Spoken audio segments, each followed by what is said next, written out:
அஸ்ஸலாமு அலைக்கும். Hi friends, எப்படி நல்லா இருக்கீங்களா? ஈரான் தாக்குதல் அதிகரித்து வருவதால் குவைத்திகள் மற்றும் வெளிநாட்டின் பாதுகாப்பை கருதி அவசர பாதுகாப்பு மையம் அமைத்த உள்துறை அமைச்சகம் முக்கிய வீடியோ வெளியாகியுள்ளது. அந்த வீடியோவை பார்க்க போறோம். அடுத்து விரைவில் இந்த வளைகுடா சண்டை முடிவுக்கு வரும் என அறிவித்த டொனால்ட் ட்ரம்ப். அடுத்து குவைத்திலிருந்து டெல்லி மற்றும் கொச்சினுக்கு பறந்த குவைத் ஏர்வேஸ் விமானம். அடுத்து தராவை தொழுகை தொழுது கொண்டிருக்கும் போது ஏற்பட்ட தாக்குதல் சம்பவ வீடியோ. அடுத்து குவைத்தில் மழைக்கான எச்சரிக்கை. இப்படி பல முக்கியமான தகவல் இந்த வீடியோவில் இருக்கு. வீடியோ ஃபுல்லாக பாருங்க. உங்க நண்பர்கள் அனைவருக்கும் கட்டாயமா இந்த வீடியோ ஷேர் செய்யுங்க. இப்போ வாங்க குவைத் உடைய மிக முக்கியமான நியூஸை பார்ப்போம். ஈரானை தாக்குதல் Kuwait, Saudi Arabia, Qatar, Arab Emirates, Oman, Bahrain ஆகிய ஜிசிசி நாடுகளின் மீது தொடர்ந்து அதிகரித்து வரும் இந்த சூழலில் குவைத்திலிருந்து தங்களது சொந்த நாடுகளுக்கு செல்ல முடியாமல் பல வெளிநாட்டவர்கள் தவித்து வருகிறார்கள்.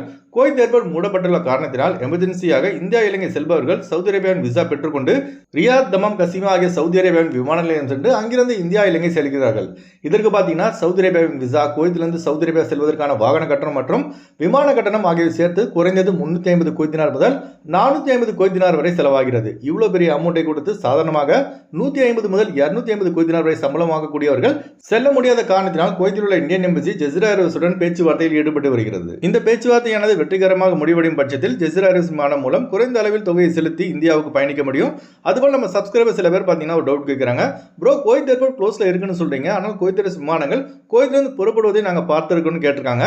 ஆமாங்க, உண்மைதாங்க. மிக மிக அவசர தேவைக்காகவும் சில இந்தியர்கள், இளைஞர்கள் குவைத்தை இயற்கையாக மரணிச்சிருப்பாங்கல்ல, அவர்களின் உடல்களை தாயக அனுப்பிவதற்காகவும் குவைத் ஏர்வேஸ் இயக்கப்பட்டு வருகிறது. நேற்று இந்தியர்கள் 3 பேரின் உடல்கள் டெல்லி மற்றும் கொச்சினுக்கு கொண்டு செல்லப்பட்டது குறிப்பிடத்தக்கது. அடுத்த தகவல், இந்த செய்தியாளர் சந்திப்பில் அமெரிக்க அதிபர் டொனால்ட் ட்ரம்ப் தெரிவித்த ஒரு முக்கிய தகவல் என்னன்னா, அமெரிக்க ராணுவம் தான் உலகிலே பவர்ஃபுல்லான ராணுவம் என்றும் ஈரானின் navy, air force, anti aircraft, radar மற்றும் முக்கிய தலைவர்கள் அனைவரையும் அமெரிக்க ராணுவம் அழித்துவிட்டது. ஆகையால் விரைவில் இந்த சண்டை முடிவுக்கு வரும் என தெரிவித்துள்ளார். அமெரிக்க அதிபர் சொன்னது பார்த்தீங்கன்னா அவருடைய தரப்பில் சொல்லியிருக்காரு. ஆனால் காயம்பட்ட சிங்கம் போல ஈரான் இந்த சண்டை நிறுத்தாது போல் தெரிகிறது. ஏன்னா அவர்கள் முக்கிய தலைவர் அயத்துல்லா அலி கமேனி மற்றும் 48 தலைவர்களை ஈரான் இழந்துள்ளது. அது மட்டும் இல்லைங்க, 170 பள்ளி குழந்தைகள் உட்பட இதுவரை சுமார் 1255 பேர் இந்த சண்டையில் கொல்லப்பட்டதாக புள்ளி விவரம் தெரிவிக்கிறது. அதுபோல சைனா மற்றும் ரஷ்யா ஈரானுக்கு உதவுவதால் இந்த சண்டையை ஈரான் நிப்பாட்டுறது கஷ்டம் தாங்க.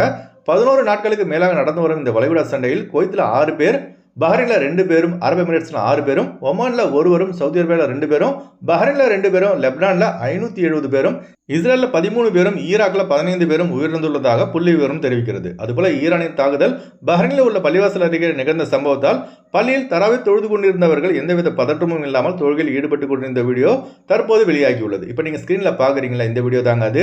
அதுபோல குவைத் அரசு குவைத்திகள் மற்றும் வெளிநாட்டின் பாதுகாப்பை கருதி அவசர பாதுகாப்பு இடங்களை தயார் செய்துள்ளது. இப்போ நீங்க ஸ்கிரீன்ல பாக்குறீங்களா, இந்த வீடியோ தாங்க அது. குவைத் பிரதமர் அவர்கள் இந்த இடத்திற்கு விஜயம் செய்து பாதுகாப்பு அம்சங்களை பற்றி கேட்டறிந்துள்ளார்கள். சண்டை ஓவரானா குவைத்திகள் மற்றும் வெளிநாட்டவர்கள் பாதுகாக்க இந்த பாதுகாப்பு மையம் அமைக்கப்பட்டுள்ளதாக உள்துறை அமைச்சகம் தெரிவித்துள்ளது. அதுபோல இந்த சண்டை பார்த்தீங்கன்னா ஓரிரு நாட்களில் முடிந்தால் இந்தியா போன்ற நாடுகளுக்கு பாதிப்பு வராது. ஏன்னா ஹர்முஸ் ஜலசந்தியை ஈரான் மூடியுள்ளது. இதனால் பெட்ரோல், டீசல், எரிவாயு கப்பல்கள் இந்தியாவுக்கு வர முடியாமல் நடுக்கடலில் தத்தளிக்கிறது. ஒருவேளை 10 நாட்களுக்கு மேலாக இந்த சண்டை நீடித்தால் இந்தியாவில் கேஸ் சிலிண்டர் தட்டுப்பாடு அதிகமாயிடும்.